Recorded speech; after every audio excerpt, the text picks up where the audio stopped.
Hello friends, welcome to my channel. मैं हूं अमन। आज की वीडियो में हम बात करने वाले हैं Indian navy SSR medical assistant recruitment 2024 के नोटिफिकेशन के बारे में।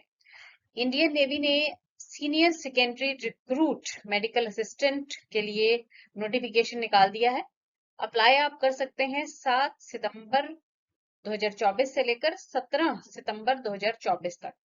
वेबसाइट है joinindiannavy.gov.in। तो चलिए वीडियो में इसकी पूरी जानकारी लेते हैं, पूरा प्रोसेस जानते हैं कि क्या प्रोसेस रहने वाला है इस पोस्ट के लिए अप्लाई करने के लिए।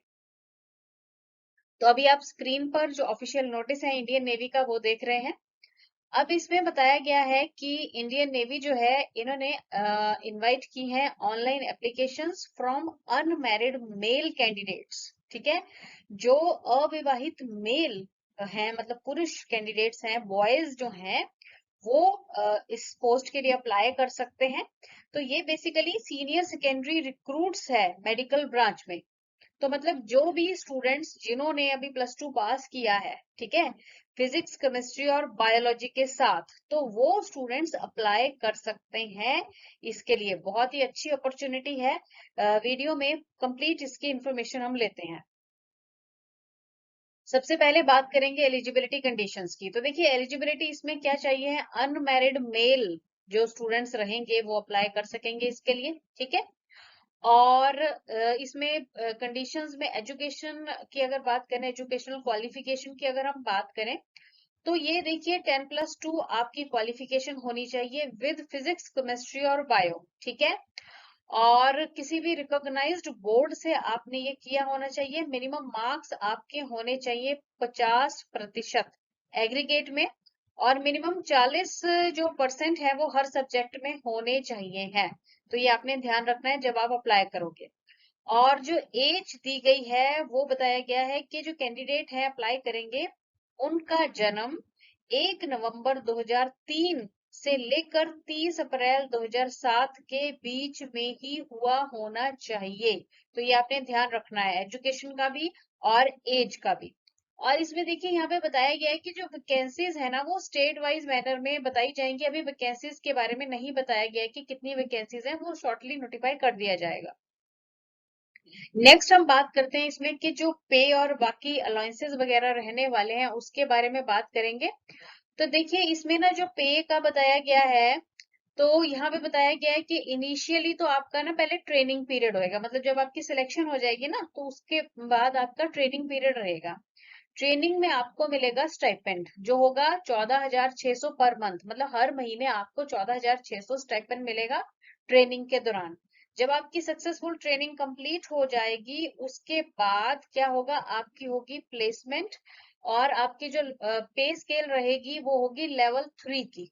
ठीक है, 21,700 से 69,100। ठीक है जी। In addition they will be paid, आपको एमएसपी कितना बताया गया है, @ 5200 रुपए पर मंथ प्लस डीए। ठीक है, अच्छा इसमें प्रमोशन का भी बहुत अच्छा स्कोप है। Promotion prospects exist in the rank of master chief पेटी ऑफिसर। लेवल 8 का जो है पे स्केल इनका रहता है 47,600 से 1,51,000 प्लस एमएसपी और डीए वगैरह तो जो रहेगा ही। ठीक है, अच्छा अब इसमें देखिए बताया गया है कि ड्यूरिंग एंटायर ट्रेनिंग पीरियड, जो आपका एंटायर ट्रेनिंग पीरियड रहेगा ना उस टाइम पे आपको books, study material, uniform, food, accommodation सब जो है इंडियन नेवी की तरफ से ही प्रोवाइड किया जाएगा। बहुत अच्छी अपॉर्चुनिटी है बच्चों, जल्दी से ग्रैब करो। अच्छा उसके बाद जो है ट्रेनिंग पीरियड कंप्लीट होने के बाद आपका जो है जॉब लग जाएगी, है ना। तो अब इसमें बताया गया है कि आपको और जो बेनिफिट्स है, medical treatment, leave, travel concessions for self and dependents, मतलब अपने लिए और जो आपकी फैमिली है उसके लिए ट्रेवल कंसेशन भी मिलेगा, मतलब एक जगह से दूसरी जगह अगर यात्रा कर रहे हैं तो उसका भी बेनिफिट मिलेगा। देन हाउसिंग बेनिफिट्स मिलेंगे। ठीक है, और इसमें एनुअल और कैजुअल लीव भी रहेगी, children education, house rent allowances वगैरह। देन पोस्ट रिटायरमेंट बेनिफिट्स आपको रहेंगे, पेंशन, ग्रेचुटी, लीव एनकैशमेंट, ये सारी फैसिलिटीज जो हैं गवर्नमेंट रूल्स के हिसाब से जो रहती हैं वो आपको मिलेंगी। और इंश्योरेंस कवर भी 75 लाख रुपए का इसमें एप्लीकेबल है। नेक्स्ट इसमें बात करेंगे सिलेक्शन प्रोसेस की। तो भाई सिलेक्शन प्रोसेस में क्या करना है, आप क्या ना, ये सिलेक्शन होगी 2 स्टेजेस में, ठीक है। स्टेज 1 में क्या होगा, शॉर्ट लिस्टिंग होगी बेस्ड अपॉन द मार्क्स जो कि आपको 10+2 में मिले हैं फिजिक्स, केमिस्ट्री और बायो में। और सेकंड स्टेज में क्या होगा, पीएफटी होगा आपका, ठीक है।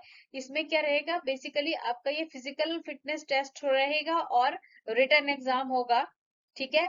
और फिर आपका एक मेडिकल एग्जामिनेशन होगा, ठीक है जी। तो पहले तो शॉर्ट लिस्टिंग होगी जो कि इन्होंने बता दिया कि जो आपके +2 के एग्जाम रहेंगे ना, फिजिक्स, केमिस्ट्री, बायो में जो आपके नंबर आए हैं उनके हिसाब से शॉर्ट लिस्टिंग हो जाएगी। और फिर आप जो है सेकंड स्टेज में पहुंचोगे। सेकंड स्टेज में पहले तो आपका फिजिकल फिटनेस टेस्ट होगा, ठीक है। अब इसमें क्या है, यहाँ पे बताया गया है कि क्योंकि मेल्स के लिए ही है ये पोस्ट, तो इसमें 1.6 किलोमीटर की तो दौड़ होगी जो कि आपको 6 मिनट 30 सेकंड में पूरी करनी होगी।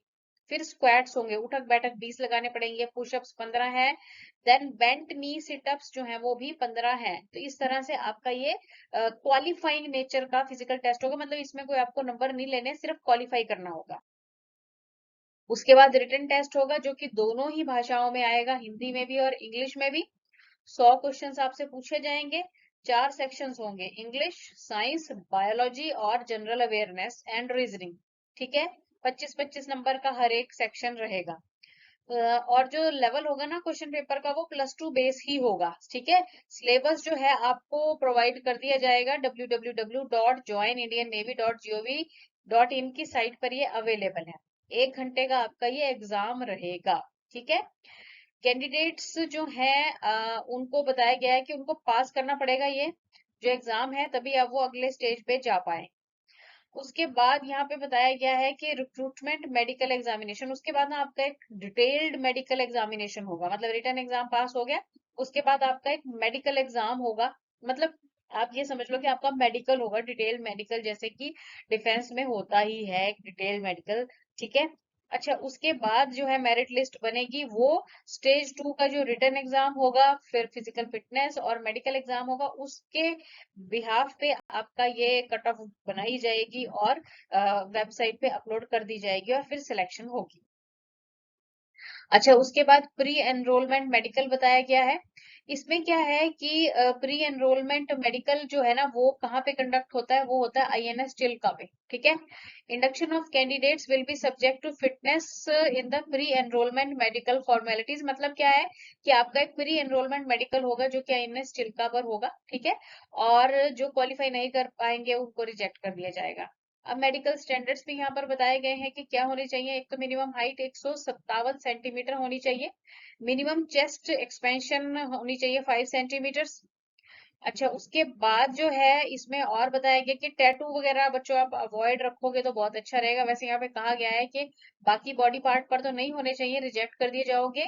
और कुछ 4 आर्म्स में अगर इनर साइड में हो तो कंसीडर हो सकते हैं, पर आप अवॉइड ही रखो, टैटू वगैरह नहीं हो तो ज्यादा बेटर रहेगा। गुड फिजिकल और मेंटल हेल्थ इसमें मांगी गई है। और विजुअल स्टैंडर्ड्स जो बताए गए हैं, अनकरेक्टेड विजन है 6x12 6x12 और करेक्टेड है 6x6 6x6, ठीक है। कलर परसेप्शन सीपी पास है।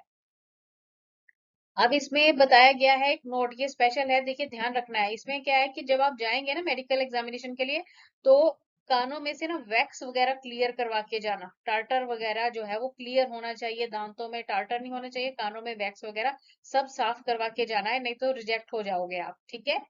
और बाकी जो रेगुलेशंस हैं, रिलैक्सेशन थोड़ी बहुत जो है वो वेबसाइट पर अवेलेबल है, वहां से आपको जानकारी जो है वो मिल जाएगी। अच्छा, उसके बाद ट्रेनिंग के लिए जो बताया गया है ना, ट्रेनिंग जो है ना वो मोस्टली बताया गया है कि basic training for the course जो है वो नवंबर 2024 से स्टार्ट हो जाएगी उड़ीसा में, ठीक है। और ट्रेनिंग के बाद जो है आपका फर्दर प्रोसेस रहेगा जो भी है। अच्छा, इसके बाद जो इन्होंने इनिशियल एंगेजमेंट बताई है ना, ये बताइए कि initial engagement is subject of successful completion of, जब आप ना सक्सेसफुली ट्रेनिंग अपनी कंप्लीट कर लोगे, फिर आगे जो इनिशियल एंगेजमेंट रहेगी 20 साल तक की रहेगी, मतलब जो जॉब आगे फर्दर जो है 20 साल तक की एंगेजमेंट आपकी रहेगी। बाकी जनरल इंस्ट्रक्शंस बच्चों दी गई हैं। आपका जो एडमिट कार्ड वगैरह है ये सारा साइट पर ही अपलोड होगा। अब जब अप्लाई करोगे तो प्रॉपर अपना मेल आईडी प्रॉपर देनी है, फोन नंबर जो वर्किंग है वो देना है, ठीक है, क्योंकि आपके एसएमएस या फिर मेल के थ्रू आपसे वो कम्युनिकेट करेंगे, तो इसलिए ध्यान रखना है। और दूसरा है कि अपना डोमिसाइल वगैरह करेक्ट देना है, अगर गलत कोई भी इन्फॉर्मेशन दोगे तो आपकी एप्लीकेशन जो है ना वो रिजेक्ट कर दी जाएगी। तो पूरी इन्फॉर्मेशन जो है वो प्रॉपर वे में आपने देनी है, अप्लाई करते हुए ध्यान रखना है। अब आगे बताया गया है कि अप्लाई कैसे करेंगे। तो देखिए, जो वेबसाइट है ज्वाइन इंडियन navy.gov.in पे जाएंगे। 7 सितंबर से लेके 17 सितंबर 2024 तक अप्लाई कर सकते हैं। अब इसमें क्या है कि मैट्रिक का सर्टिफिकेट और +2 की मार्कशीट जो है वो रेडी रखनी है आपने, ठीक है। अच्छा, उसके बाद अपना प्रॉपर ईमेल आईडी देना है, जैसे कि हमने बात की है। मोबाइल नंबर भी जो वर्किंग है वो आपने देने हैं। अच्छा, उसके बाद आपने क्या करना है, लॉग इन करना है विद रजिस्टर्ड ईमेल आईडी और क्लिक करना है करंट अपॉर्चुनिटीज पे। क्लिक करेंगे फिर अप्लाई बटन पे, ठीक है। फॉर्म को कंप्लीटली फिल करेंगे। सबमिट करने से पहले सारे डिटेल्स को चेक कर लेंगे, सारे डॉक्यूमेंट्स प्रॉपरली अपलोड कर देंगे। और फिर क्या करना है आपने फर्दर, जब ये चेक करते रहना है, स्क्रूटनाइज जो डिटेल आएगा उसको भी आप चेक करते रहोगे। देन पासपोर्ट फोटो आपने प्रॉपरली जो ये गाइडलाइंस दी हुई है उन्हीं के अकॉर्डिंग जो है सारे डॉक्यूमेंट्स भी अपलोड आपको करने पड़ेंगे, तो ये ध्यान रखना है, ठीक है।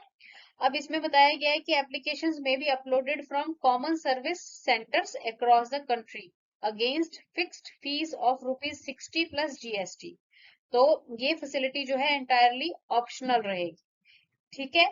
तो अब और यहाँ पे बताया गया कि अगर आप ना कोई डिफिकल्टी फेस करते हो तो आप मेल के थ्रू पूछ सकते हो sailors@navy.gov.in पे। यहाँ पे मेल कर देना, आपकी जो भी डिफिकल्टी रहेगी वो आपको प्रॉपरली जानकारी उसकी देंगे।